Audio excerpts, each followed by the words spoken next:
This is the Detroit Sports Podcast Network. Ranking the top rosters in college football as we begin a brand new season here on Michigan Podcast next. Go Blue, I'm Steve Deace. Welcome to a brand new season of Michigan Podcast. Hard to believe.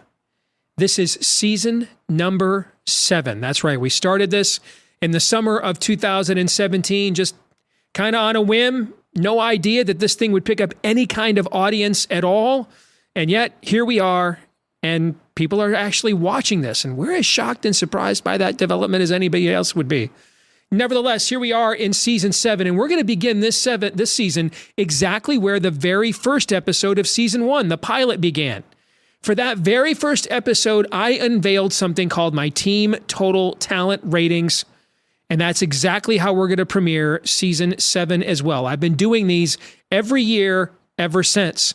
How do I do these team total talent ratings? How do they differ from, say, a power rating? They're not a power rating. They're a potential rating because I use the 24/7 Sports composite recruiting rankings of the 3 major services. That's 24/7, Rivals, and On3.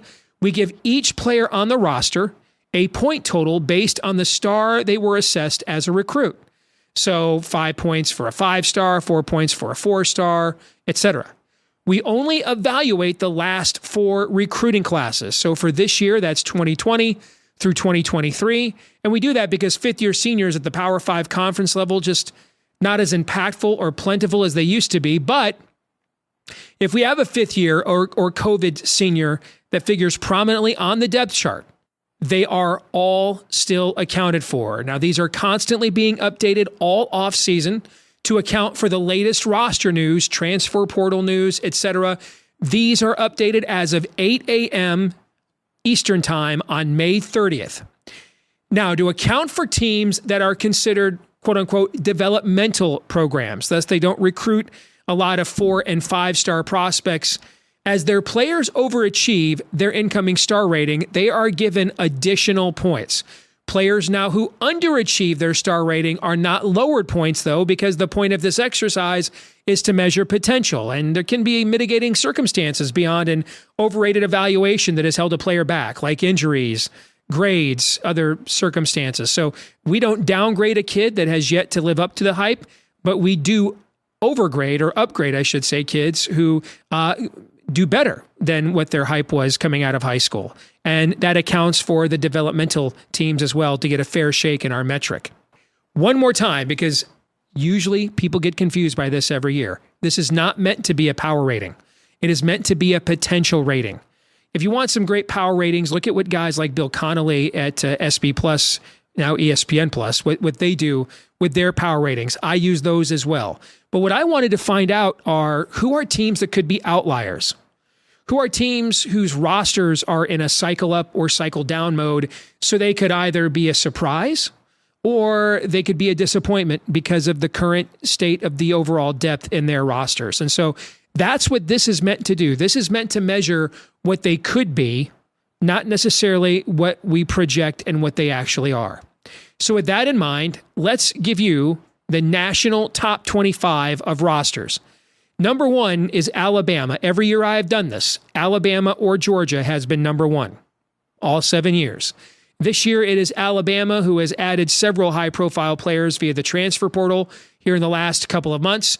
They are number 1 with 354 points. Georgia is number 2 at 334 points. Number 3 is our beloved Michigan Wolverines at 325 points. And I just want to say 2 teams on this list, Michigan at 3, BYU at 9.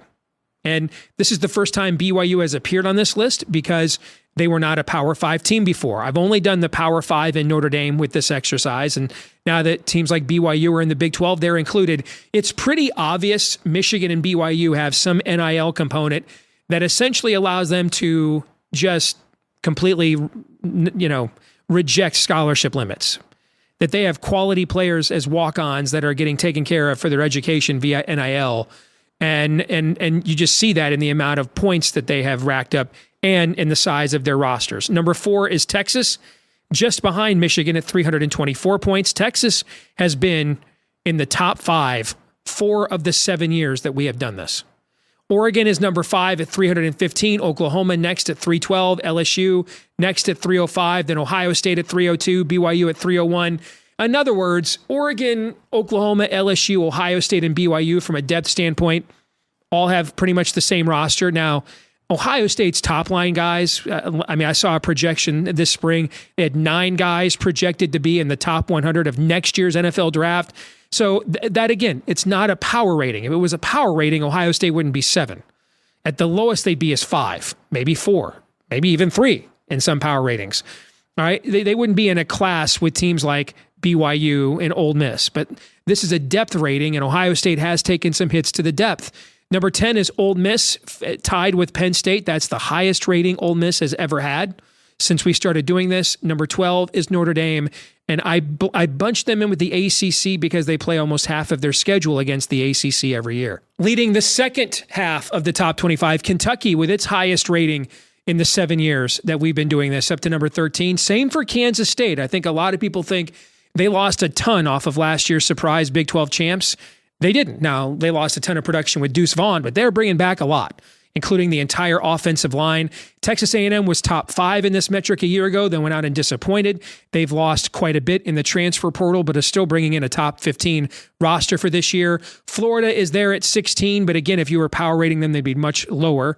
But that does show there might be some depth there for Billy Napier to improve in year 2, even without Anthony Richardson. This is the lowest roster rating that Clemson has ever had by far. Since I've started doing this, down to number 17. Miami and South Carolina are tied at 18 at 279.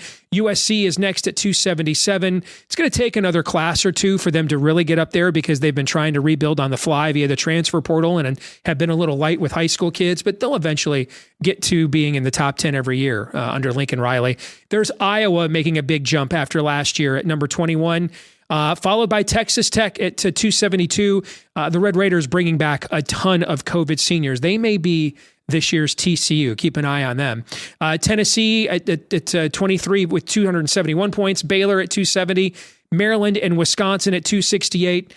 And you can see that there's kind of some tiering here. I mean, there's not a lot of huge difference in the depth of rosters between Clemson and Wisconsin. I'm not saying Wisconsin's top-line roster is as good as Clemson's, but again, there's other metrics that will help you to define that. I would urge you to take this is what I do with it. I take this and then I combine it with a power rating, and that's how I come up with my preseason win total best bets. And those have been pretty good since we started doing those here on our Patreon page at patreon.com/Michigan Podcast. All time, they're 29, 14, and 1. That's pretty profitable, right? So, and then you get to the bottom of the top 25, and you'll see when we come back here in a moment that when we break this down by conference, there's not much difference between teams that are 25 and teams that are 55 or 65. And that's when other factors like coaching, injuries, quarterback play come into play, and those are all things we'll be talking about this offseason as well. So now that we've shown you that top 25, let's go ahead and take our first break. We'll come back, show you how the Power 5 conferences stack up in terms of talent when we return. A great way to support us here at Michigan Podcast is by signing up for our Patreon page, patreon.com/Michigan Podcast. Trust me, it could very well be the most profitable $5 you'll ever spend because all of our handicapping picks are there, including our daily Major League Baseball picks that are off to a hot start after they were tremendous a year ago. Our college football win total best bets, which all time are 29, 14, and 1, 67%. All time documented right there on our Patreon page. You get first dibs on those best bets for 2023 and so much more. So please, just $5 a month is all it takes to support us. And we put some jingle back in your pocket as well. Patreon.com/Michigan Podcast. Again, that's patreon.com/Michigan Podcast. And thank you to the hundreds of you that are supporting us already at patreon.com/Michigan Podcast. And now let's take a look at how each Power 5 conference stacks up in terms of total depth and talent on the roster for 2023. Let us begin right here at home with the Big Ten. By now, you know, Michigan, Ohio State, Penn State, Iowa, Maryland, Wisconsin are the top teams because they all showed up in the national ratings. This is the second year in a row that Michigan has had the most talented roster in the league, according to these metrics. And those are the only 2 years that any team other than Ohio State has been number one in the 7 years we've been doing this, but Ohio State's never been lower than number 2. Nebraska finishes the first tier with 261 points, followed by Michigan State, which has suffered some significant losses recently. Rutgers, this is the highest roster score that Rutgers has ever had since we have been doing this, which, you know, you'll notice that depth tends to build when you've had a consistency at head coach, so you don't have that one recruiting class that takes a major dip while you're doing a coaching change. Illinois has the highest total of points it's had since we've been doing this in the last 7 years. Minnesota is next. Purdue, Northwestern, and Indiana has darn near the worst talent roster score of any Big Ten team since we started doing this 7 years ago. It's not looking good there in Bloomington. We go next to the mighty SEC, Alabama and Georgia, of course, not just number 1 and number 2 in this conference, but also in the country. LSU is not taking Brian Kelly very long because you don't have to rebuild at LSU. The roster is ridiculously talented every year. It's just a matter of how well coached it is. Ole Miss has its highest score since we've been doing this. Ditto for Kentucky. Texas A&M and Florida round out the first division. But you'll see the next 7 teams, there's a lot of balance on the other half of the SEC. South Carolina right behind Florida, Tennessee there as well. Those 9 teams all in the top 25 most talented rosters. In Mississippi State, Auburn, not very far behind Maryland and Wisconsin, who made the top 25. Arkansas is number 12, but that's a pretty solid roster score. Missouri is next. They're about as talented as Minnesota. They're 13th in this league.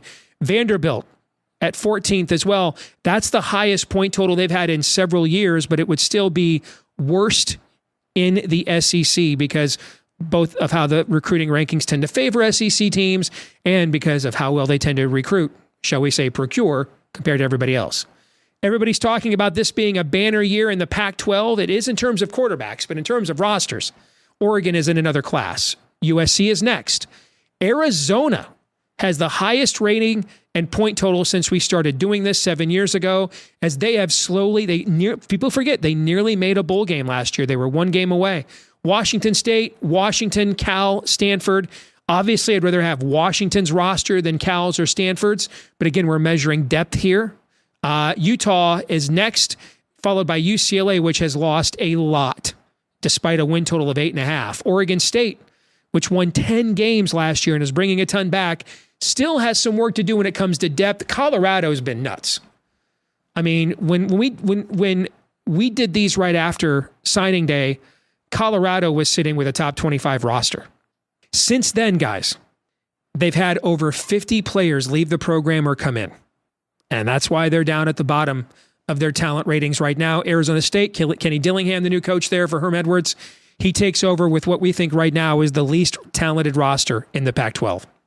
In the Big 12, Texas or Oklahoma have been 1-2 every year we've been doing this. This is each of their last years in the Big 12, and they will be 1-2 again. BYU is next. Kansas State, Texas Tech. We mentioned all the COVID year seniors they are bringing back. Keep an eye on that team. Baylor, and then Iowa State rounds out the first division. But again, you're going to see once you get past the top tier, the balance is palpable, particularly in this conference. Cincinnati has a roster that lacks a playmaker at quarterback, but the rest of that roster, Luke Fickell did not leave an empty cupboard. Oklahoma State kind of feels like they're at a crossroads here in the Mike Gundy era. Central Florida has a team kind of the opposite of Cincinnati. They come into the Big 12 with top-line guys that I think have the speed and athleticism to compete at a high level in this conference, but do they have the physicality and the depth to hold up week in and week out? Houston's a team that you think will probably benefit greatly from being in the Big 12 once they have a couple of years to recruit to it. This is the most points Kansas's roster has ever had. Ever. And look at this, the team that ended up being the national runner-up, TCU, has the least amount of depth in the Big 12 according to this metric. That's a yo. Could explain why their win total is only 7.5 depending on where you look. All right, now let's go to the ACC. Remember, we lumped Notre Dame in here with the ACC. They have the most talented roster in the league, followed by Clemson, Miami. They're essentially tied. Of course, Clemson's a lot better coached. North Carolina is next. You can see a bit of a drop-off there once we get past those first three teams. Virginia Tech is 5, but their frontline guys are nowhere near as talented as Florida State's. But what this does show you is, Florida State brings back a lot of players. This is the best starting lineup Florida State has had probably since Jameis Winston left. But depth-wise, they're still not there yet. So they've got to stay healthy.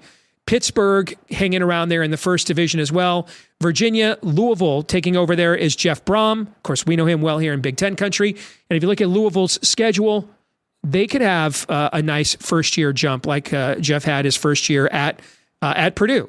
Duke, which shockingly won 9 games a year ago, brings back a decent roster, but the schedule is a lot tougher, followed by Boston College. NC State doesn't ever do well in these depth ratings. They just tend to do well on the field. Syracuse, and then Wake Forest, which is usually the team that is second to last in terms of depth, but they have a program there. They have a culture there. They know what they're doing there. So how important are these rankings? What do they really mean? Well, keep this in mind. TCU last year was the first team to make the college football playoff that didn't have one of my top 25 most talented rosters since I debuted this system in 2017. Translation: the final 4 teams standing in late December and January were on that top 25 list more than likely that we opened the show with. Unless you have a massive outlier. How big of an outlier was TCU last year? The win total was 7. The backup quarterback at the start of the year finished a runner-up for the Heisman Trophy. I mean, it was truly a remarkable season for the Horned Frogs, and we were one of the primary victims of said a remarkable season. But you're just not going to do that on an annual basis. So more than likely, there's regression to the mean, and there's progression to the mean as well. More than likely, that was a major outlier that will not be repeated again this year. All right, we'll come back. Our first Twitter poll results of the season and the feedback of the week is next when we do. This week's Twitter poll results, we asked you, who is more likely to be a first-round pick in next year's NFL draft? 39% of you voted correctly in my estimation with J.J. McCarthy. 25.7% said Donovan Edwards. 19.5% said Blake Corum. But I'm telling you, the 15.7% of people that voted for Junior Colson, that's not a bad bet, and that total should go up. I mean, the amount of guys that you have in the NFL with his athleticism on the second level on defense is rare. So, he was kind of lost in terms of technique at times last year. If that grows up, if that matures with the athleticism he will post, he's absolutely first-round draft pick material, you bet. Which brings us to our feedback of the week, which really isn't feedback, but it made me very happy when I saw this news. Brett McMurphy at the Action Network was the first to break. Michigan at Penn State on November 11th. It's now been confirmed as of today that we're taping this May 31st. Michigan at Penn State on November 11th will be Fox's Big Noon kickoff, which means we miss having to play in a whiteout at Penn State again. No, I'm not a coward. I just know my limits. That'll do it for our season premiere of Michigan Podcast. Don't forget to like, rate, subscribe, comment, share, 5-star review, whichever applies, however you watch, like on YouTube or listen, like on iTunes and elsewhere. Help us to find more Michigan fans just like you. You can also follow us on Twitter in between episodes at Michigan Podcast there. At Michigan Podcast on Twitter. For the next couple of months, we will be alternating episodes on Michigan Podcast and Bigger Ten until we get to Big Ten Media Days. And then we'll get back to both shows each week as the season will be nigh. But until then, we'll be alternating. So that means we'll see you again here on Michigan Podcast in 2 weeks. The season premiere of Bigger Ten will be next week. So we hope to see you right here on the channel again for those and so much more all season long. Until then, I'm Steve Deace. Go Blue.